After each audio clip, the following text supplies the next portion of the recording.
The Shee and Gannon and the Grugach Gaire.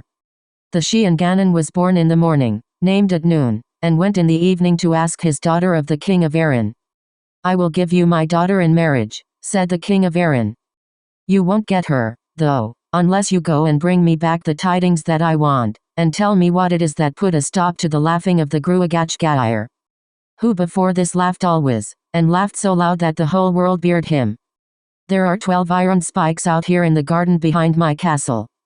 On 11 of the spikes are the heads of king's sons who came seeking my daughter in marriage, and all of them went away to get the knowledge I wanted.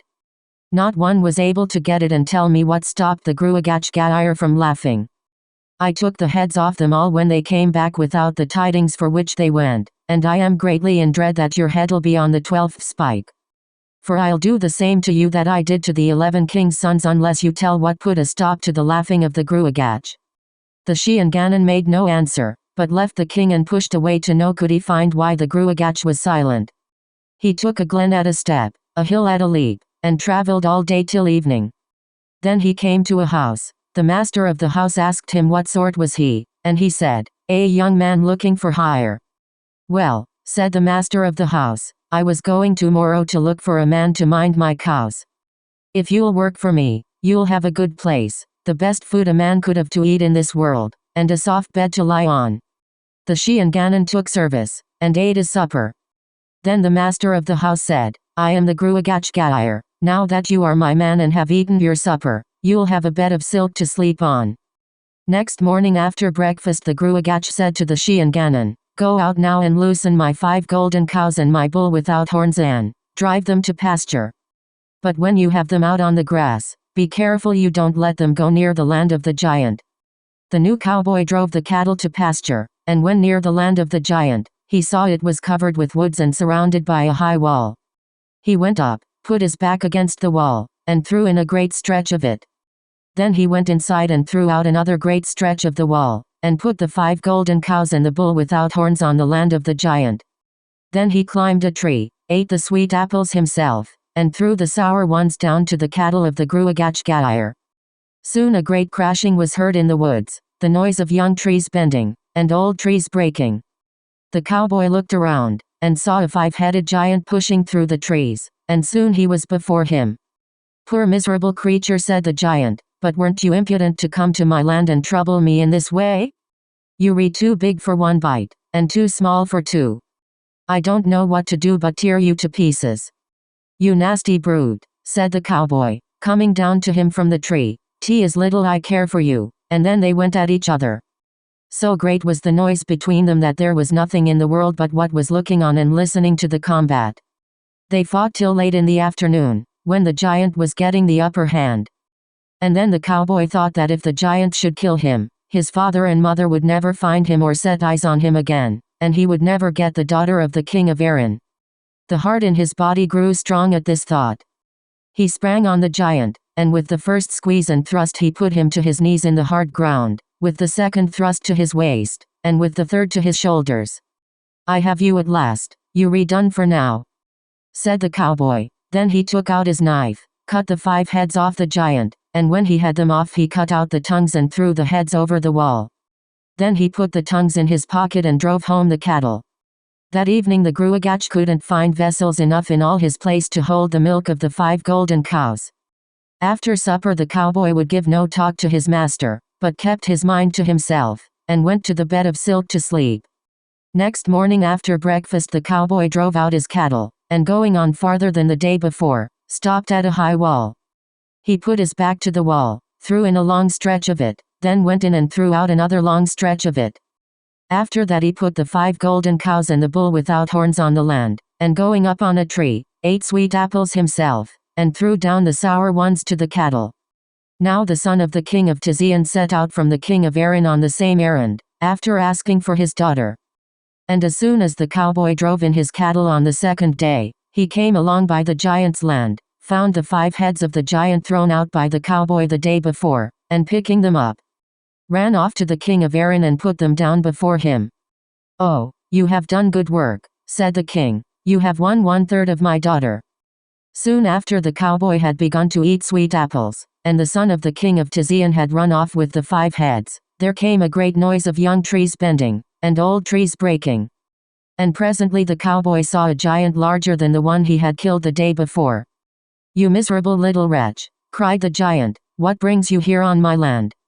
"You wicked brute," said the cowboy, "I don't care for you," and slipping down from the tree, he fell upon the giant. The fight was fiercer than his first one. But towards evening, when he was growing faint, the cowboy remembered that if he should fall, neither his father nor mother would see him again. And he would never get the daughter of the king of Érenn. This thought gave him strength. And jumping up, he caught the giant, put him with one thrust to his knees in the hard earth, with a second to his waist, with a third to his shoulders. And then swept the 5 heads off him and threw them over the wall, after he had cut out the tongues and put them in his pocket. Leaving the body of the giant, the cowboy drove home the cattle, and the Grugach had still greater trouble in finding vessels for the milk of the 5 golden cows. After supper the cowboy said not a word, but went to sleep. Next morning he drove the cattle still farther, and came to green woods and a strong wall. Putting his back to the wall, he threw in a great piece of it, and going in, threw out another piece. Then he drove the 5 golden cows and the bull without horns to the land inside, ate sweet apples himself, and threw down sour ones to the cattle. The son of the king of Tizian came and carried off the heads as on the day before. Presently a third giant came crashing through the woods, and a battle followed more terrible than the other 2. Towards evening the giant was gaining the upper hand, and the cowboy, growing weak, would have been killed. But the thought of his parents and the daughter of the king of Érenn gave him strength, and he swept the 5 heads off the giant, and threw them over the wall after he had put the tongues in his pocket. Then the cowboy drove home his cattle, and the Grugach didn't know what to do with the milk of the 5 golden cows, there was so much of it. But when the cowboy was on the way home with the cattle, the son of the king of Tizian came, took the 5 heads of the giant, and hurried to the king of Érenn.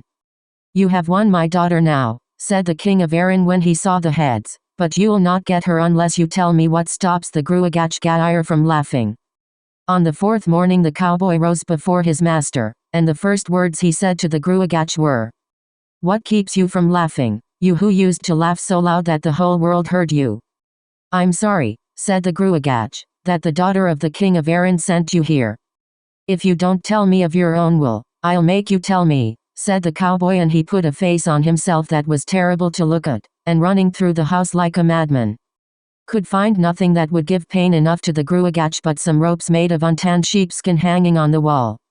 He took these down, caught the Grugach, fastened his 2 hands behind him, and tied his feet so that his little toes were whispering to his ears. When he was in this state the Grugach said, "I'll tell you what stopped my laughing if you set me free." So the cowboy unbound him, the 2 sat down together, and the Grugach said, "I lived in this castle here with my 12 sons. We ate, drank, played cards, and enjoyed ourselves, till one day when my sons and I were playing, a wizard hare came rushing in, jumped on our table, defiled it, and ran away. On another day he came again, but if he did, we were ready for him, my 12 sons and myself. As soon as he defiled our table and ran off, we made after him, and followed him till nightfall, when he went into a glen. We saw a light before us. I ran on, and came to a house with a great apartment, where there was a man with 12 daughters, and the hare was tied to the side of the room near the women. There was a large pot over the fire in the room, and a great stork boiling in the pot. The man of the house said to me, "There are bundles of rushes at the end of the room, go there and sit down with your men." He went into the next room and brought out 2 pikes, one of wood, the other of iron, and asked me which of the pikes would I take. I said, "I'll take the iron one," for I thought in my heart that if an attack should come on me, I could defend myself better with the iron than the wooden pike. The man of the house gave me the iron pike, and the first chance of taking what I could out of the pot on the point of the pike.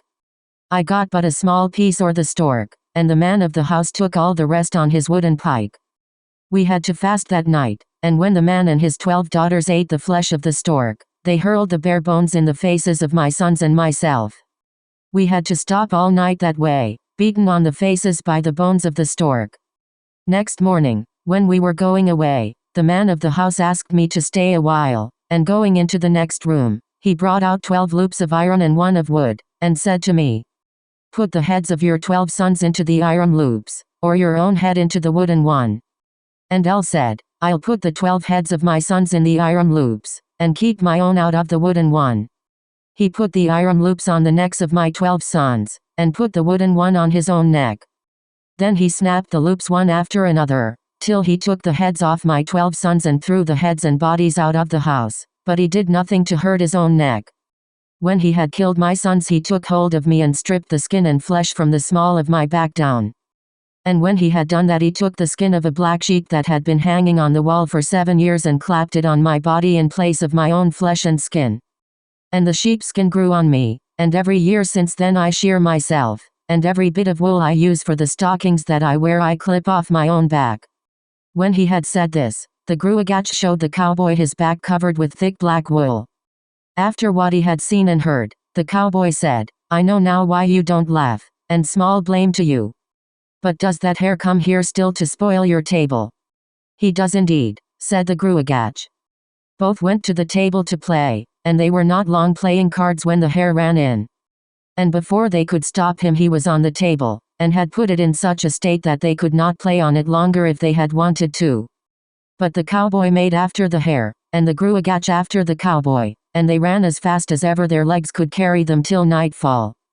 And when the hare was entering the castle where the 12 sons of the Grugach were killed, the cowboy caught him by the 2 hind legs and dashed out his brains against the wall. And the skull of the hare was knocked into the chief room of the castle, and fell at the feet of the master of the place. Who has dared to interfere with my fighting pet? Screamed he. I, said the cowboy, and if your pet had had manners, he might be alive now. The cowboy and the Grugach stood by the fire. A stork was boiling in the pot, as when the Grugach came the first time. The master of the house went into the next room and brought out an iron and a wooden pike, and asked the cowboy which would he choose. I'll take the wooden one, said the cowboy, and you may keep the iron one for yourself. So he took the wooden one, and going to the pot, brought out on the pike all the stork except a small bite, and he and the Grugach fell to eating, and they were eating the flesh of the stork all night. The cowboy and the Grugach were at home in the place that time.